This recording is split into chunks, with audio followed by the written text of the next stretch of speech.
What happens when the most powerful man in the world suddenly begs to cut the cameras? That was the question hanging in the air one late night in Washington. It was after 10 o'clock, a time when most people were already half asleep on their couches, TV humming in the background. Nothing about that hour suggested history was about to be written. The chamber looked ordinary, lawmakers tired, staffers shuffling papers, reporters tapping quietly on laptops. Then, in a single moment, the quiet broke and the whole country was awake. At the center sat Donald Trump, the former president, confident as always. He leaned back in his chair, arms stiff on the desk, a man used to control. Cameras pointed at him, red lights blinking, capturing every move. He had been through fights before, plenty of hearings, but this night would be different. Across from him sat Jasmine Crockett, a freshman congresswoman from Texas. She wasn't famous, not yet. But she carried herself with a calm that cut deeper than shouting ever could. People had underestimated her, and that was about to change. The moment began so quietly you could almost miss it. Crockett leaned into her microphone, voice steady, words sharp as glass. The room froze. Reporters lifted their heads. Security guards shifted in place. Trump's eyes narrowed, and for the first time in a long time, he didn't look untouchable. He looked unsettled. What came next would not be measured in hours or even minutes. It would take only 47 seconds. 47 seconds of raw, unfiltered panic that ripped through television screens and lit up millions of phones across America. A president begging for the cameras to shut off. A freshman lawmaker refusing to blink. And a nation about to see a side of power it had never seen before. The chamber was heavy with silence. Jasmine Crockett didn't raise her voice, she didn't need to. She tapped a folder once with her finger, the sound carrying through the microphone like a warning shot. Trump's eyes locked on her, his jaw tight, his hand pressing against the desk as if to steady himself. For years he had been the one to control the room, to throw others off balance. But tonight, something was different. The control wasn't his. Crockett leaned forward, her voice calm, steady, cutting through the quiet. Mr. President, sealed documents show a DNA link between you and a woman unknown to the public. Can you explain this? The air shifted. Reporters froze mid-scribble, cameras zoomed tighter, and even the guards by the door glanced toward the table. Trump's face changed in real time, disbelief first, then anger, and then something that looked dangerously close to fear. He snapped back, nonsense. Absolute nonsense. Stop this. Cut it out. His voice cracked on the last word. Millions watching at home heard it. But Crockett didn't flinch. She didn't argue. She let the silence stretch, forcing every eye in the chamber to stay on him. The stillness was more powerful than shouting. Around her, lawmakers shifted in their seats, some whispering, others just staring. Everyone knew they were no longer watching a routine hearing. They were watching a standoff. Trump leaned closer to his microphone, his voice louder now, but less steady. Somebody cut the cameras. Shut them off right now. The demand echoed through the room, bouncing off the marble walls. But of course, the cameras didn't move. Their red lights glowed brighter, recording every twitch of his face, every bead of sweat that had started to form on his forehead. Out in America, people sat upright.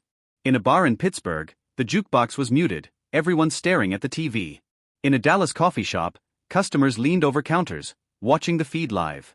In living rooms across Phoenix, families who had been half asleep moments before now stared at screens wide-eyed. Phones buzzed with notifications, something big happening at the oversight hearing. Turn it on. Back inside the chamber, Crockett spoke again. Calm, surgical, Mr. President, these documents are not gossip. They are federal records. Were national security officials ever informed of this? Her words were precise. Not dramatic, not loud, just precise.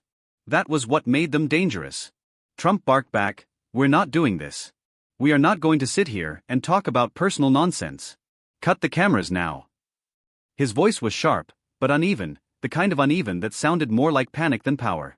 Reporters exchanged looks. Staffers whispered furiously behind their members, sliding notes back and forth. On social media, clips of the moment were already being cut, captions flying, "President begs to cut broadcast." Crockett didn't blink. She didn't lean back or let go. Her stare locked on him, unbroken. It was the kind of stare that said, "You can shout, you can threaten, but you can't erase what's already on the table." And the longer she stayed silent, the more his voice filled the space, exposing itself. Trump gripped the microphone again, his words spilling fast. "This is beneath the dignity of this committee. I am the President of the United States. I won't sit here while lies are thrown at me." But instead of strength, it sounded like desperation. And the cameras, merciless, unblinking, captured every second. Across the country, reactions poured in. A truck driver on break in Kansas City texted his brother, "Are you watching this? He's losing it." In Ohio, a retired teacher whispered to her husband, "He looks scared." In Nevada, college students streamed it on their phones, one whispering, "He's cracking on live TV." The clash was no longer about one question. It was about control. And for the first time, the man who had always commanded the spotlight was begging to turn it off. The room was tense enough to crack. The silence wasn't boredom, it was pressure. Crockett sat with her folder resting on the table, her hands folded neatly over it, as if she had all the time in the world. Trump, on the other side, leaned forward like a fighter pinned against the ropes, his voice hoarse from demanding the cameras be shut off. But no one was moving. The red lights on the cameras kept burning, unblinking, ready to capture whatever came next. Then Crockett reached forward, calm as if she were reaching for a glass of water. The metal clasp on the folder snapped open. That small sound was enough to make heads turn, enough to make even the chairman pause. She spoke slowly, "I'd like to enter into the record a set of sealed documents originating from federal archives.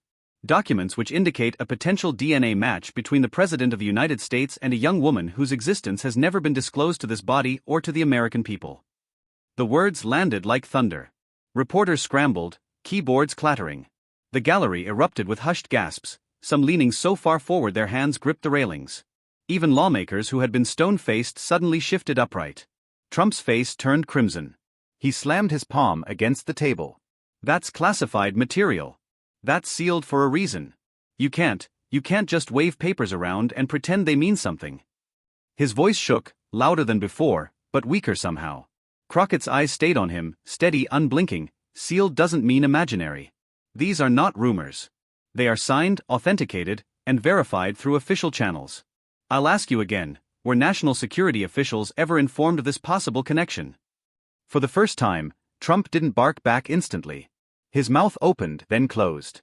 A pause. Barely a second, but on live TV, it stretched like forever.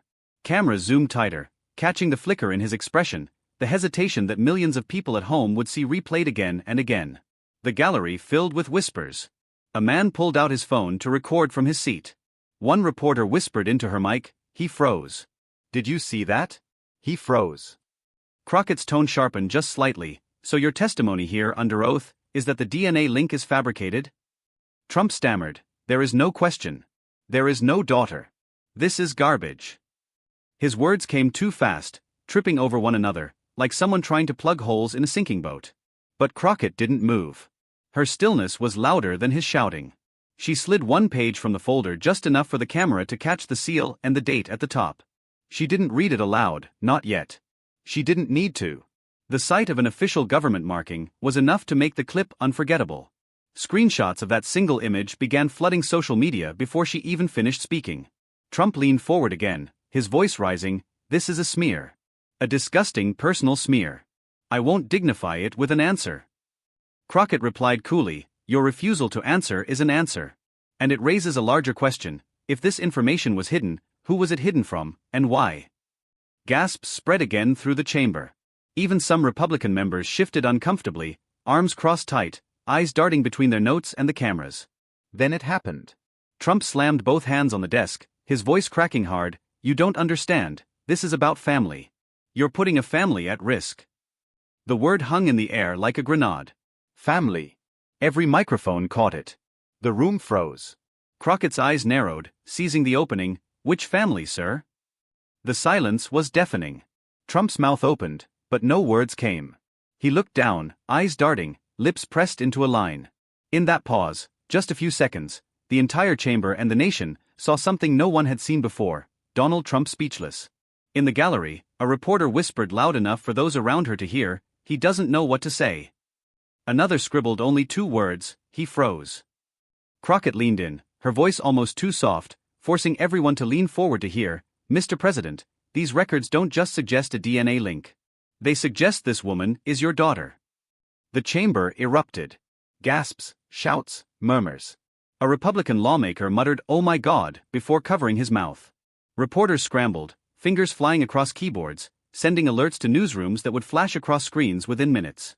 Trump shot back instantly, almost shouting over himself, "Lies.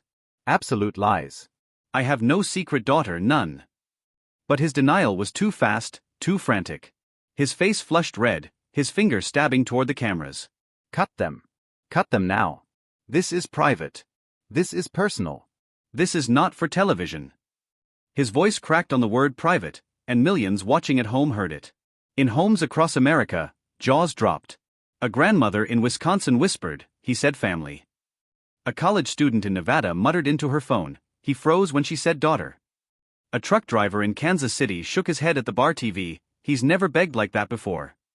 On social media, the moment exploded. Hashtags surged, hashtag secret daughter, hashtag cut the cameras, hashtag Crockett versus Trump. Clips of Trump's demand to shut the broadcast racked up hundreds of thousands of views in minutes. Back in the chamber, Crockett stayed steady. She slid another page forward, holding it up for the cameras. This record, sealed nearly 2 decades ago, suggests not only paternity but financial arrangements meant to keep this young woman out of public view. That raises questions of influence, leverage, and risk. This is not gossip. This is national security. The gallery gasped again. Even the chairman looked pale. Trump's voice broke into shouting, "This is a witch hunt. An ambush. You people are sick." He jabbed his finger at Crockett, then at the cameras, his words tumbling faster, "Fake papers. Fake story. Fake everything." But the contrast was devastating. On one side, Crockett calm, surgical, unshaken. On the other, Trump frantic, sweating, shouting for escape. And then Crockett delivered the line that would define the night. She leaned in, her voice steady, calm, almost gentle, "The truth doesn't beg for cameras to be cut." The words sliced through the chamber, through the cameras, through every living room and bar and phone screen across the country. Reporters stopped typing for a moment, stunned. The gallery sat silent, electrified. Trump tried to shout back, but the moment was already out of his hands. In those 47 seconds, the image he had built, of control, dominance, strength, cracked in front of millions. And once cracked, it could never be unbroken. High voltage, that's the climax section, 1,000 words in script. The reveal of the daughter, Trump's stumble, the chamber's explosion, and Crockett's defining line. The chamber was in chaos. Lawmakers shouted over one another, the chairman slammed his gavel again and again, but his voice was drowned out. Staffers moved quickly between desks, slipping notes, whispering in ears. On one side, Republicans barked that it was a smear. On the other, Democrats pressed that it was accountability. But through all of it, Jasmine Crockett sat still. She didn't shout. She didn't move. Her silence screamed louder than the noise. Across from her, Trump's face was flushed, his chest heaving, his palms pressed against the table as though he could hold himself together with sheer force. He tried to steady his voice, but it came out broken, almost pleading, "Cut the cameras. Please. End it." It wasn't a command anymore. It was desperation. And everyone heard it. Outside those walls, the country was already reacting. In newsroom control rooms, producers shouted, "Replay it. Replay the daughter line. Put it on split screen with his outburst." On social media, clips raced across timelines, edited into memes, dissected in threads, replayed in stunned silence. The phrase "cut the cameras" became 2 words that nobody could escape. In a bar in Toledo, a construction worker leaned on his elbow, shaking his head. He begged them to stop. "I've never seen that before." His friend replied softly, "That's fear. You can't fake fear." In classrooms the next morning, teachers rolled in TVs, telling students, "You need to see this. This is what accountability looks like." Pastors used it in sermons, speaking about secrets and truth. Families argued at breakfast tables, some defending him, others stunned into silence. But everyone agreed on one thing: the moment was unforgettable. Back in Washington, Crockett leaned forward for the final time, her voice quiet but sharp enough to cut through the chamber. "This isn't about humiliating one man. This is about whether the highest office in our country can be trusted. The truth doesn't vanish because someone demands it. And it doesn't beg for the cameras to turn off." The gallery went still. Even those who wanted to object stayed quiet, as though interrupting would only make the wound deeper. For a second, the noise in the room disappeared. Everyone felt the weight of her words. Trump sat rigid, gripping the microphone as though he could bend it, his lips pressed tight. He muttered, "Lies. All lies." But the cameras caught his eyes darting, caught the unease he couldn't hide. By dawn, newspapers across the country carried headlines in bold, "Crockett reveals DNA bombshell, Trump begs to cut cameras." Editorials debated what it meant for politics, for national security, for the presidency itself. But beyond the headlines, one image stuck: Jasmine Crockett calm, steady, her folder open, Donald Trump red-faced, pleading for secrecy. For Crockett, it was the night she went from freshman lawmaker to symbol of accountability. For Trump, it was the night his image cracked in a way that could never be repaired. And for America, it was proof that truth has a strange power. It doesn't need to shout, it doesn't need to rush, it just waits. And when it arrives, it doesn't ask permission. In living rooms, bars, classrooms, and kitchens, people repeated the same line: the truth doesn't beg for cameras to be cut. A line that wasn't just about one man or one night, but about power itself.